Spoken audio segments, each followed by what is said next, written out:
Hi, everyone, and welcome to another powerful conversation with yet another powerful woman.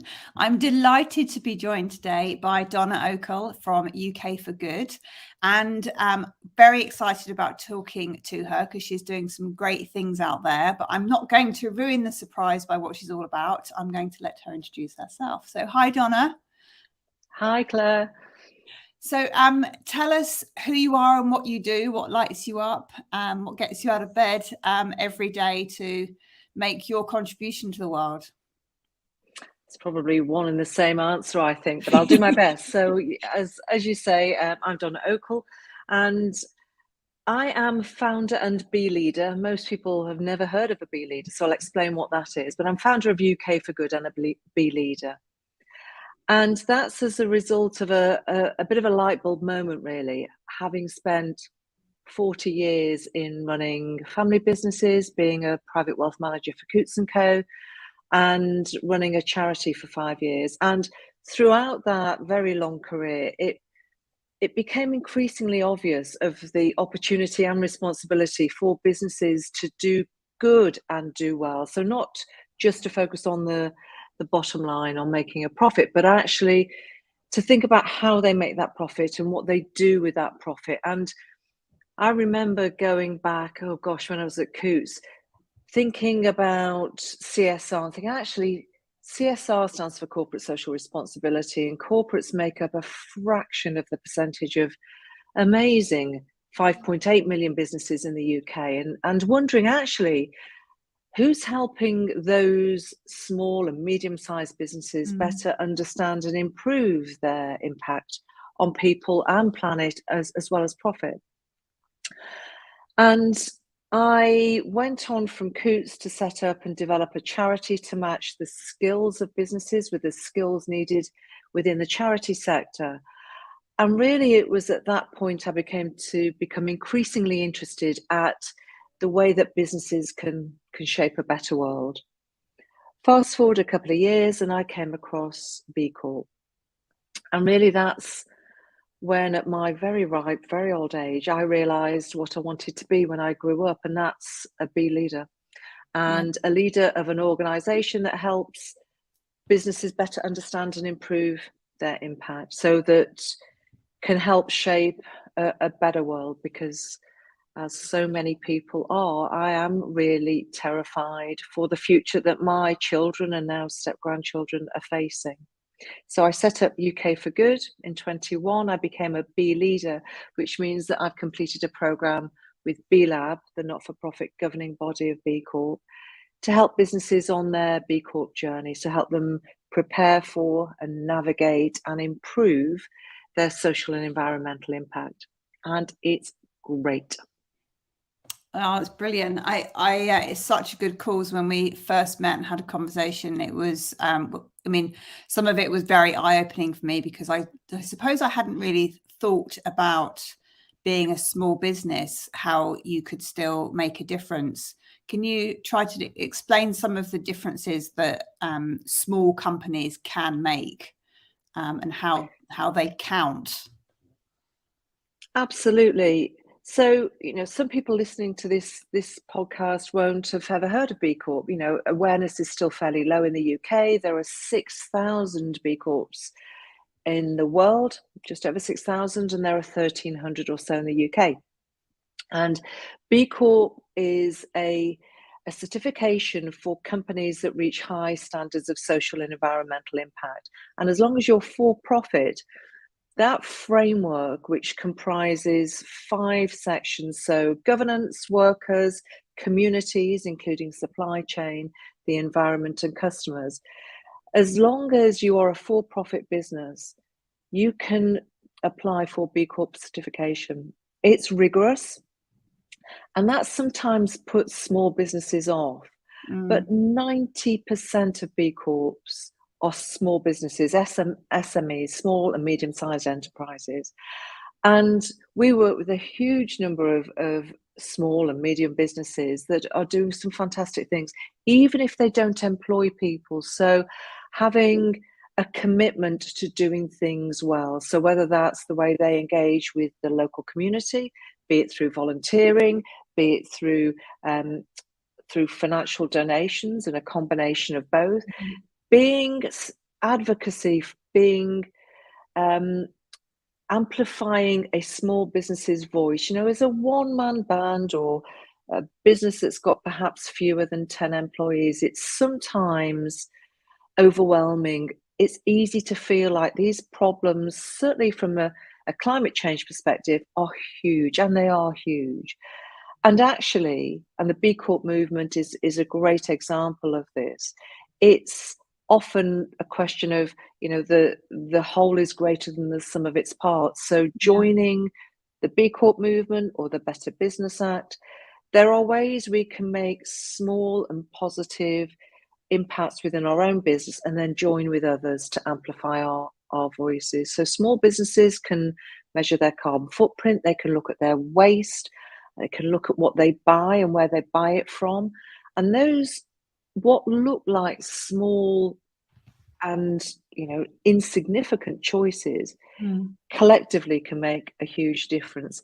Same when you come to governance, same when it's how you deal with your people and local communities. So everybody can do something. And if every single one of the 5.8 million businesses in the UK started by just understanding how they could be governed better, understanding how they could treat their people better, how they can treat their communities better, hey, we'd be there. As a country, I think we'd be there. So everybody can do something.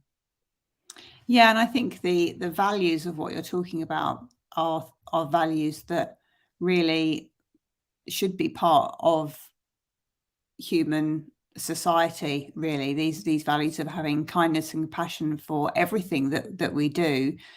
If that were to run through everything that we did, it would automatically be, well, it would be instinctive to apply for these sorts of things, and to become B Corps and to really look after our employees and our planet and have proper responsibility for what we're doing.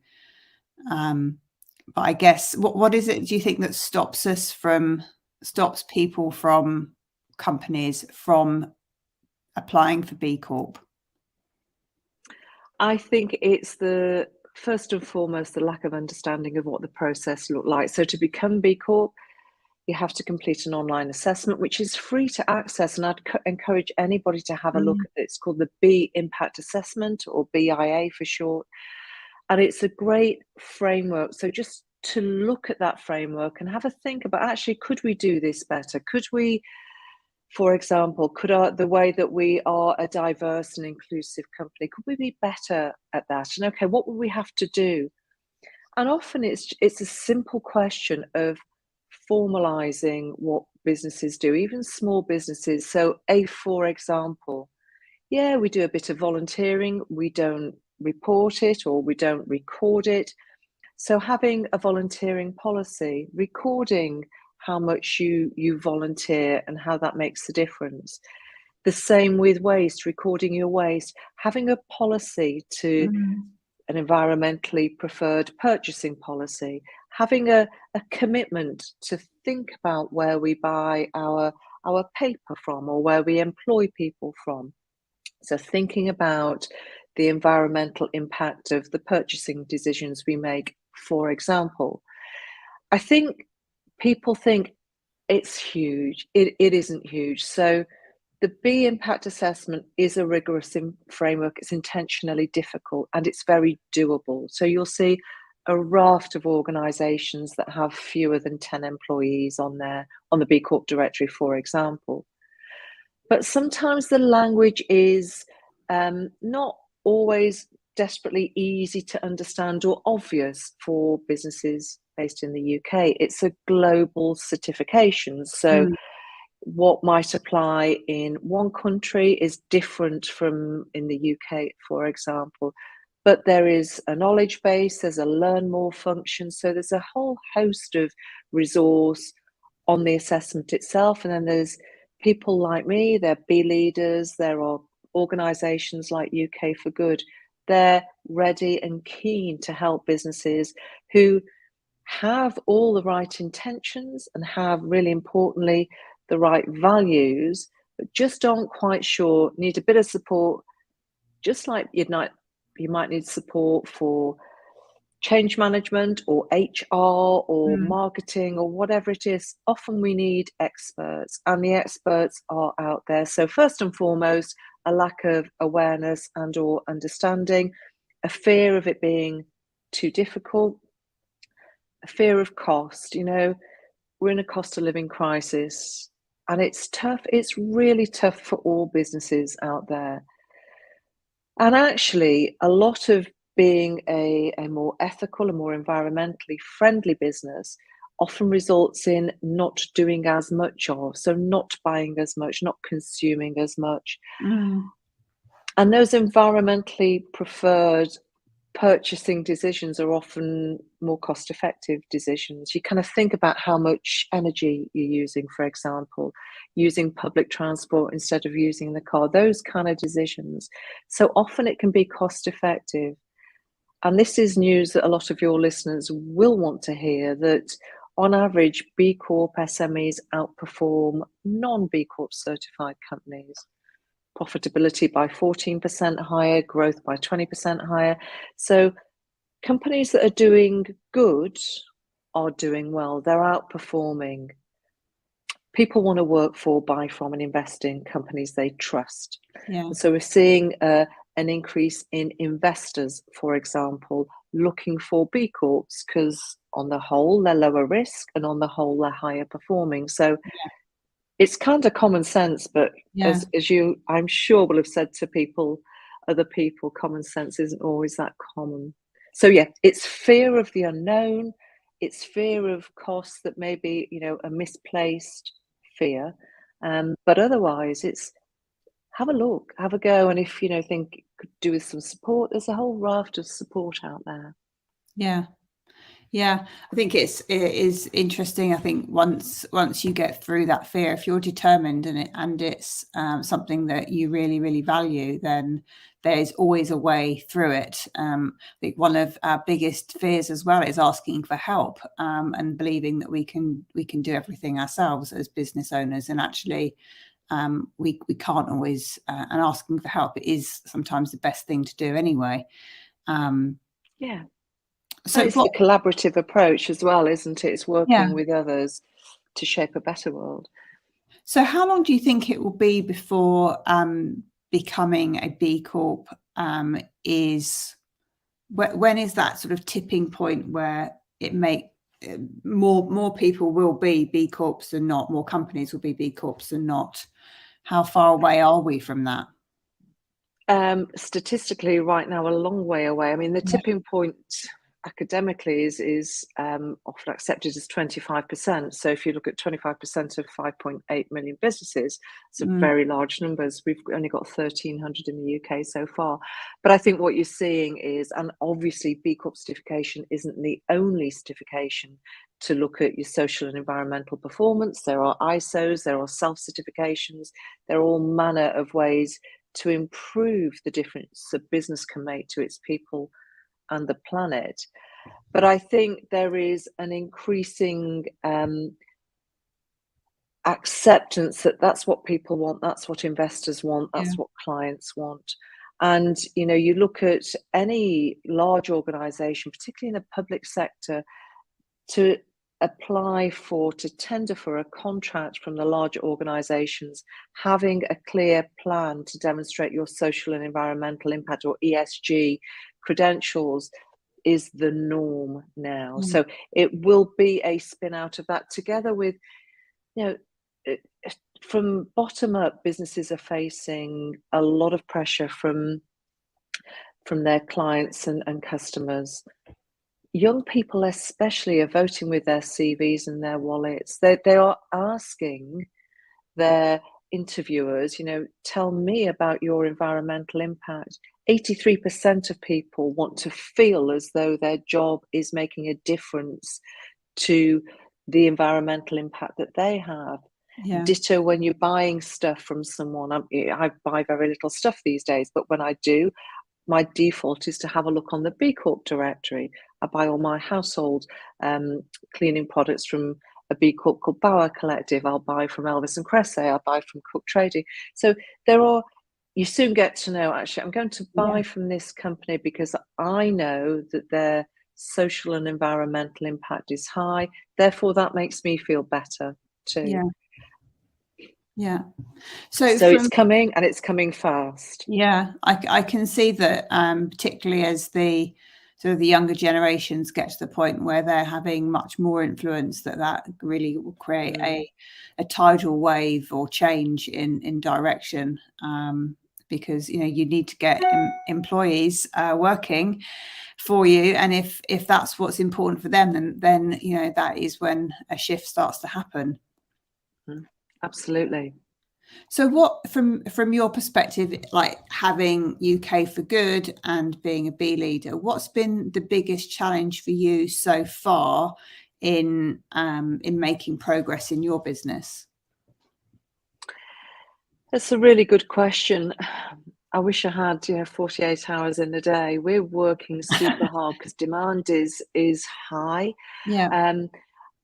I think the biggest challenge is two things: lack of awareness of B Corp being a part of the solution, and a lack of awareness by the majority of people of just how urgent the need is for businesses to adapt. I mean, if you take the climate emergency alone, we are fast running out of time. When the UN Secretary General Antonio Guterres says this is code red for humanity, it may or may not be a bad thing. We are running out of time. You've only got to see what's happening in Italy right here, right now. You've only got to see the breaching of the 1.5, which we thought was all, the limit that would be, okay. And the Paris Agreement says we should be fine. We're not. We're not. And there's still this overwhelming appetite for doing more what we've done in the past. So, business as usual. What did we do last year? Let's do 10% more, 5% more, 20% more, whatever. It'll be grand. So that everybody really does need to think at a macro level, even if you're a one-man band. What difference can we make to the future that our children and future generations are currently facing? It's terrifying. And so that to recognize the urgency of the problem, and B, to recognize that there are solutions, and C, we need to act now. So for me, that's probably lack of awareness and, the impetus to change and change quickly. From a commercial perspective, for sure, we have no business and we can't do stuff as a business, but we've got no planet, we've got no business. So it's that urgency for change, and you can do it. That's the thing. You said right at the beginning of this, but I'm only a small business, or what do I say when people say, but I'm only a small business? One of our members, Molly Gould, who runs a copywriting organization called Effable, certified a couple of days ago. I can't tell you how excited she is and the impact that's having, the ripples throughout our community. A very large client, Sats Cottages, certified a couple of weeks ago. So the more people are certifying, the more exciting people are getting. And then other businesses within the sector will say, gosh, this is having a real impact on their employees, on their customers, on their communities. Let's have a look at this and have a go. So just do it, as somebody famous actually said. Or as I like to say, just be it, because I think it's I love that. Just be it, because you've really got to embody it and feel it to be able to do it with the right passion. So I've changed that one to just be it. I sent funnily enough, I gave a gift to a couple of fantastic impact leaders only last week that had completed their B Corp certification, and I sent them a notebook which was personally inscribed, "Be the change the world needs," and that's it. Just be the change. No, exactly. So I know that I think it was last week, or it might even be the whole month, was sort of like mental health awareness. With that as a sort of framework for my question, the sort of work you're doing, I can imagine, could become very overwhelming because there aren't enough hours in the day, and you're constantly, I guess, swimming upstream to just try to turn the tide. How do you make sure you look after yourself so that you can continue to go out there and convince people to make these changes? It is a real driver. I often talk when I'm doing presentations about my why. Everything starts with why. People buy from you, not what you do, but why you do it, and whether that's a service or a product. And it's a really good question, Claire, because climate anxiety is a thing, and I see the impact of that, and particularly on young people. It's seeing leaders not doing stuff quick enough for their future.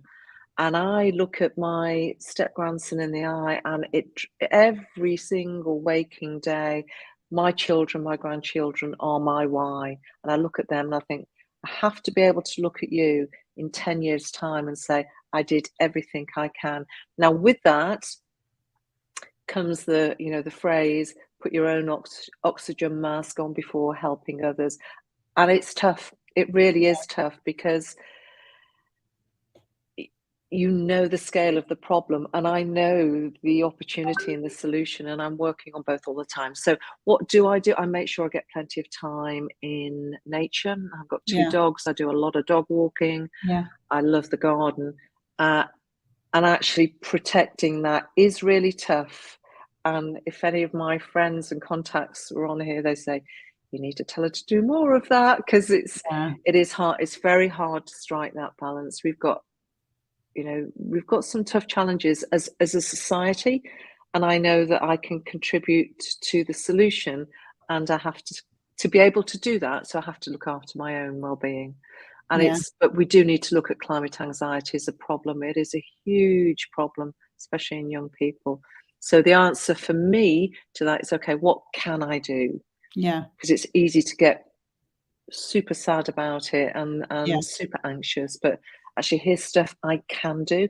And even talking to you today this is something really positive and constructive that is making a positive difference. And I think there's you going to your point about going out in nature and being in nature, and I think that having a dog is just such a great way to encourage people to do that, because it doesn't matter what time of year it is, whether it's dark, it's light, it's wet, it's sunny. You need to get your dog out there, and I just find that a perfect. It's not even an excuse. I love walking my dog. That's like my most sacred time of the day, that I go really early in the morning and really enjoy it, particularly at this time of year when it's so light in the morning. And dogs are so astute at picking up how you feel and helping with any anxiety that you feel as well, just because they need to be attached. They're part of a pack. So I think that's also really, really, really important to get out there and do more in nature. Move away from the computer screens. Even though we're doing this over a computer screen, it's trying to do more with people face to face is definitely a step in the right direction as well. Absolutely. It kind of reminds you how simple life is if you strip away some of the complexity. And when I often look at the roots of trees, and actually once you start to look under the undergrowth and the miraculousness of seasons, and we're in the UK, it's a deep joy to watch the change that seasons bring. And particularly now in the spring with new growth, and you listen to the birds and you think, we have to fight for this. And if we left nature alone, it can do some incredible things. We're just not making a very good job of that as a world. But it is so miraculous, isn't it? And that's often where my, not necessarily brainwaves, that's probably over-egging it, but that's where my ideas come, when you just kind of lose yourself and the dogs are doing what they do. And we have to really protect this. We're so super lucky to have what we have, and I don't know, I think it's not having four walls, it's being out there and being surrounded by nature somehow enables you to think more broadly. Yeah. I don't know. Special. I was listening to a podcast just on this morning's walk about sort of the difference between, well, how do you connect with being more intuitive? And one of the suggestions on that was about going out and being in nature, because when you're in nature, everything is just free flowing, and you're just, you can leave behind the doing again and be with the being. And when you're walking and you're just listening to nature, that's when the great ideas come, because you're not thinking about everything you have to do. And it then goes back to the doing versus the being. So I think that there's so much to be, we all need to be getting outside more. These hours when I worked in London, just sat in front of the computer all day, and you barely leave your desk, eat lunch at your desk, and the only air you get is walking to the train station or something. And that's what most people do all day, every day, and it's just really not good for you. No, and people live in different circumstances, and sometimes people don't have enough access to green space, but however tiny that space is, it is, and whatever your fresh air might look like, and everybody isn't able to be in the woods and be in wonderful countryside. Whatever it is, it's being with people and appreciating whatever it is that you might have or might have access to. It is so important. A friend of mine I was talking to the other day and had a tomato plant on the windowsill, just the one. And just to watch that grow, this time of year is just brilliant, isn't it? Because they're growing like topsy. But to watch a tomato plant or a veg plant grow on the windowsill, and then see the fruit coming from that, and it's the simple stuff, actually, and not worrying about the stuff we can't control, and controlling what we can and doing it for good.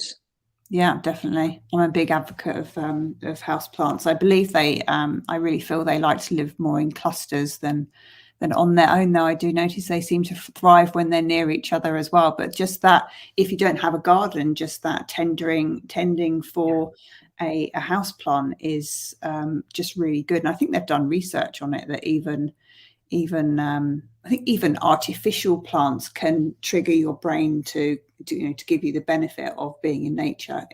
So there's something that everybody can do in that area. Yeah, absolutely. Yeah. So tell me, if I wanted to do one thing to help my company take the first step towards being more environmental, climate, B Corp conscious, what would that one thing I do be? This is really hard, because I can never do just one thing, and when I say two, it's normally three four. then. I'll start with saying, have a look at the B impact assessment. Yeah, I can send you the link if you haven't got it. But so to become B Corp, you have to complete the B impact assessment and have a look at the environment section of the B impact assessment, because that takes you through your environmental impact and breaks that down by waterways, climate, and it will inspire some thinking, because when the questions are asked, say, for example, what is your carbon footprint? What are your scope 1, 2, and 3 emissions? It's just a catalyst for change. So specifically from an environmental perspective, what is your carbon footprint? Because any journey to improvement starts by understanding where you are.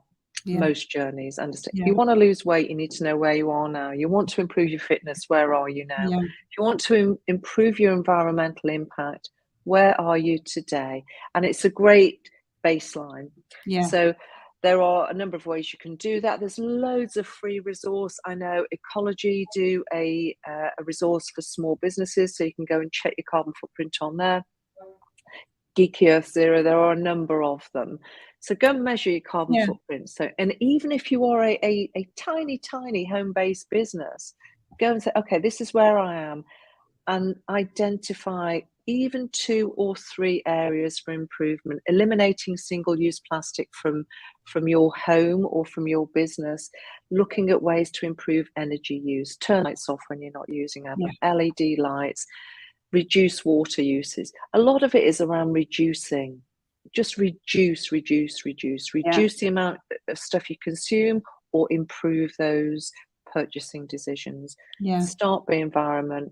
Then perhaps if you're a small business, look at how you can better engage in your local community. What are the biodiversity charities, projects that are going on your doorstep? How can you support them? It might be tiny. It might be offering half a day a month or a day a month, offering your skills to help them improve their impact. It might be a combination of that and financial donations. Have a look at the B impact assessment, go through the environment section and say, okay, that's quite interesting. Become a member of UK for Good. Listen to others. Just listen to other people that are, maybe 4 or 5 years on their B Corp journey, and learn from the things that they've done. And okay, how could I do something like that? You talk about purpose and understand your purpose, or why does your organization exist? And when we're talking about purpose with clients, we'll say, start by thinking of what difference do you as an organization want to make to your people and to your communities and to the environment, and then think about how practically your business can help you do that. Somebody said to me the other day, that's not a strong enough question, Donna. What you should be asking is, what right does your business have to exist? Which I thought was genius, actually. What right do you have to exist beyond profit? Because kind of, so what? You make a profit, so what? What you do with that. So that's the other thing, really. Think, learn from others. Have a look at the BIA, learn from others, and think about, what right do I have to exist as a business, and how can I improve my impact on my people and the planet? I really like the framing of that question, because it kind of it links back to what is your business, why, but it just asks it in a way that really makes you think quite hard, actually. That's really powerful. Yes, I thought it was too. So how can people get in touch with you? I'll put the link to the UK for Good website in the show notes. How is that the best way to get in touch? LinkedIn as well? Absolutely, either of those. Perfect, thank you. And if you just think, well, we do want to do good stuff, and we're doing some quite good stuff, we'd want to be better, and our membership community is low cost. It's a wonderful, that's not about me, it's about them. Small, medium and large business leaders actually within that community, and it doesn't matter what size of business. We're in rooms together, so we learn from expert speakers, and we go into breakout rooms and we have a think about, okay, we've learned this really inspiring stuff, what are we going to do with it? And support and constructively challenge and learn from each other. So that's one way. If you want to go on the B Corp journey, not quite sure A, if you're ready, or B, if it's right for you, get in touch. We're really happy to have the conversation. And then last but not least, we do train the trainers. So we have a program for people who want to advise people on their B Corp journey. So for business advisors generally. So we'd love to hear from anybody that wants to learn how to be a better business. In short, that's why we exist. Well, I wish you all the best. I'm confident that this is a journey that is going to become more and more aware of it, because I see no other path. People have to become more aware of this and do something about it. So, I mean, hats off to you for taking such a big stand for it, and putting all of your good out there, because without people like you, there wouldn't be people to follow. So I think that's really important as well. I think you're right, Claire. I think it's going to be a bit like recycling. You know, it becomes, you're not doing that because that's the norm, and that's what we need to be. You're dead right. We need it to be the norm, and we're getting there. Yeah. So thank you so much for joining me. It's been absolutely delightful to talk to you, and as usual, I've learnt loads as well. So that's also good for me and good for everybody else as well. So thank you very much. Brilliant. Thanks ever so much, Claire. Hope to see you soon. Yeah, thank you.